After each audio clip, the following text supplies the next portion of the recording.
Hello friends, स्वागत है आपનું મારા રસોડાના કાઠિયાવાડી સ્વાદમાં। હું ભાવનાબેન રાઠોડ। આજે આપણે બનાવશું વરસાદમાં ખાવાની મજા પડી જાય એવા નવા જ બટેટા વડા। પણ બટેટા વડા આજે એક નવી રીતે બનાવશું। ઘણા લોકો ભજીયા કે બટેટા વડા ખાવાના શોખીન હોય છે, પણ તેલવાળું ખાવું નથી, તો આપણે આજે 1 ચમચી તેલનો ઉપયોગ કરશું। તો વિડીયો પૂરેપૂરો જોજો અને વિડીયો પસંદ આવે તો વિડીયોને લાઇક, શેર અને સબસ્ક્રાઇબ કરી પાસે રહેલું બેલ પ્રેસ કરો, જેથી આવનારા નવા વિડીયો સૌથી પહેલાં આપને મળે।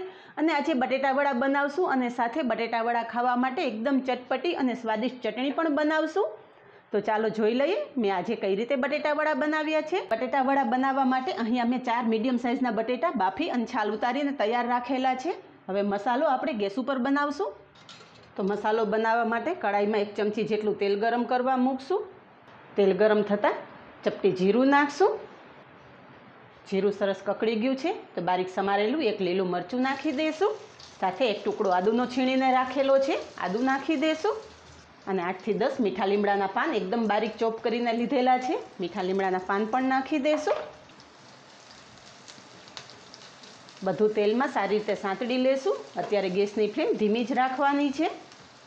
1 મીડિયમ સાઇઝની ડુંગળી સમારીને રાખેલી છે, ડુંગળી સાંતળી લેશું। ડુંગળી ઝડપથી સોફ્ટ થઈ જાય એ માટે આપણે સ્વાદ પ્રમાણે મીઠું નાખી દઈશું। હળદર નાખશું, અડધી ચમચીથી ઓછી હળદર નાખેલી છે। ધીમા ગેસની ફ્લેમ ઉપર ડુંગળીને એકદમ સરસ ગોલ્ડન બ્રાઉન થાય ત્યાં સુધી સાંતળી લેવાની છે। અહીં આપણી ડુંગળી એકદમ સરસ સંતળાઈ ગઈ છે અને ટ્રાન્સપરન્ટ પણ થઈ ગઈ છે। તો હવે બાફીને રાખેલા બટાકા આપણે હાથેથી આ રીતના ક્રશ કરીને નાખી દઈશું। બટાકાને ડુંગળી સાથે મિક્સ કરી લેશું। હવે બાકીના મસાલા કરી લેશું। તો મસાલામાં 1 ચમચી ગરમ મસાલો, 1 ચમચી વરિયાળી લીધી છે, 1 ચમચી જેટલી ખાંડ, આ બટાકા વડા આપણે ખાટા મીઠા બનાવશું। 1 લીંબુનો રસ નાખશું અને બારીક સમારેલી કોથમરી નાખશું। બધો જ મસાલો મિક્સ કરી લેશું।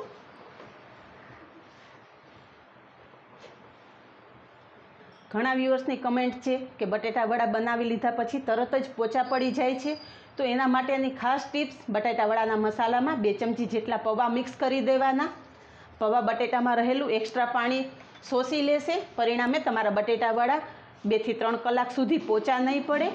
પૌવા આ રીતે આખા જ નાખવાના છે અને મસાલા સાથે મિક્સ કરી દેવાના છે। મસાલો બનાવી લીધા પછી એક વખત મસાલો ચાખી લેવાનો। જો મસાલામાં તમને કોઈ વસ્તુ ઓછી લાગતી હોય તો અત્યારે ઉમેરી શકો છો। આપણો મસાલો અટાણે પરફેક્ટ તૈયાર થયેલો છે। હવે આપણો મસાલો ઠંડો થાય ત્યાં સુધીમાં બટેટા વડા માટેનું બેટર તૈયાર કરી લેશું।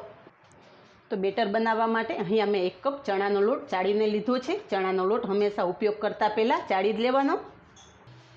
લોટમાં સ્વાદ પ્રમાણે મીઠું નાખશું, મીઠાનું પ્રમાણ ઓછું જ રાખવાનું રહેશે। અને ચપટી હળદર નાખશું। થોડું થોડું પાણી લેતા આપણે બેટર તૈયાર કરશું। ચણાના લોટમાં હંમેશા થોડું થોડું પાણી નાખીને જ બેટર તૈયાર કરવાનું, નહીંતર ચણાનો લોટ બહુ ઓછું પાણી એબ્ઝોર્બ કરતો હોવાથી બેટર એકદમ ઢીલું થઈ જશે।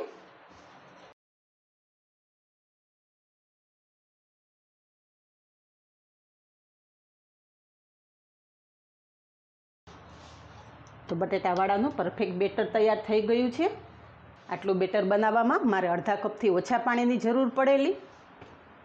તો તૈયાર થયેલું બેટર ઢાંકી અને સાઈડ પર રાખી દઈશું। બેટર રેસ્ટ કરે ત્યાં સુધીમાં આપણે બટાકા વડાના બોલ્સ તૈયાર કરી લેશું। તો અહીં આપણો મસાલો એકદમ સરસ ઠંડો થઈ ગયો છે।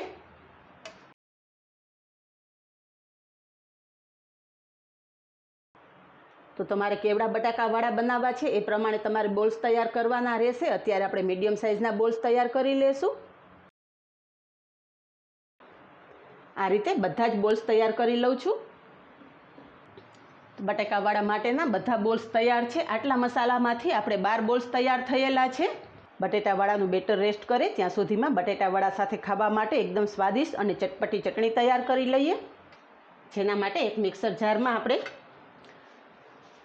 દાંડલી સહિત કોથમરી લેશું, 2 લીલા મરચાં, 2 થી 3 દાળ આપણે મીઠા લીમડાનું પાન લેશું અને લીંબુનો રસ લેશું। આ ચટણી થોડી તીખી હશે તો વધારે સ્વાદિષ્ટ લાગશે, એટલે અત્યારે મેં બે મરચાં લીધા છે, પણ મરચાંનું પ્રમાણ તમારા સ્વાદ મુજબ વધારે કે ઓછું કરી શકો છો.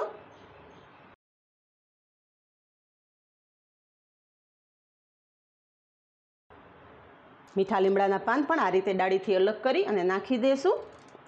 મીઠા લીમડાના પાનથી આ ચટણીમાં બહુ સરસ સ્વાદ આવે છે. હોય તો નાખો, ના હોય તો સ્કીપ કરી શકો છો.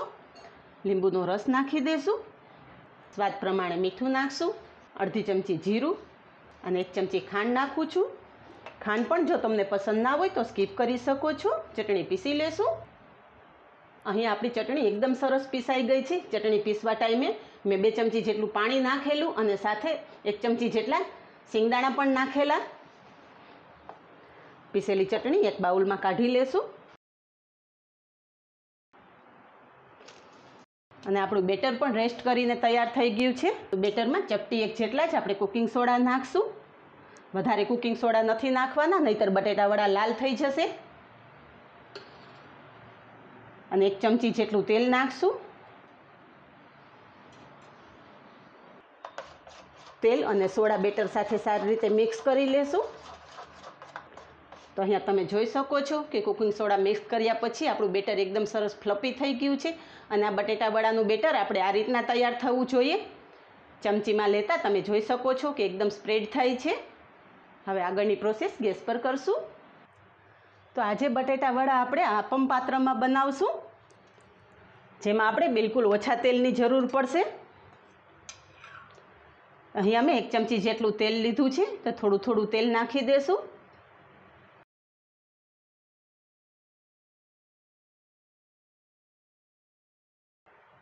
તૈયાર કરેલા બોલ્સ આ રીતે બેટરમાં નાખી અને ફોકની મદદથી ઉપર બેટર નાખી દઈશું. અને આ બોલ્સ આપણે ફોકની મદદથી જ લેશું, જેથી એક્સ્ટ્રા બેટર છે નીતરી જશે.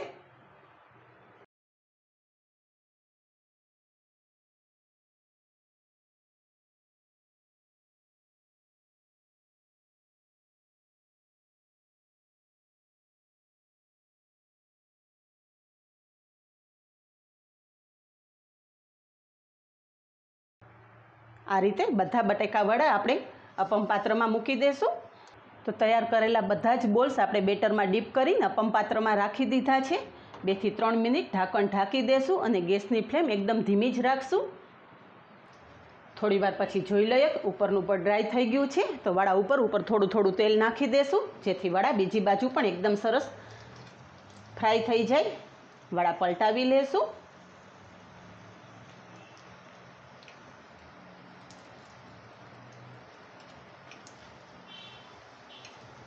તો બધા જ વડા પલટાવી લીધા છે. પાછું ઢાંકણ ઢાંકી દેશું અને બીજી બાજુ પણ વડાને આ રીતના જ ફ્રાય થવા દેશું.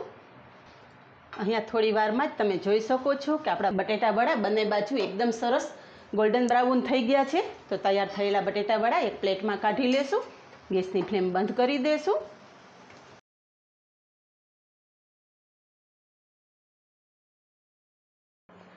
બધા જ બટેટા વડા એક પ્લેટમાં કાઢી લીધા છે. સર્વ કરશું.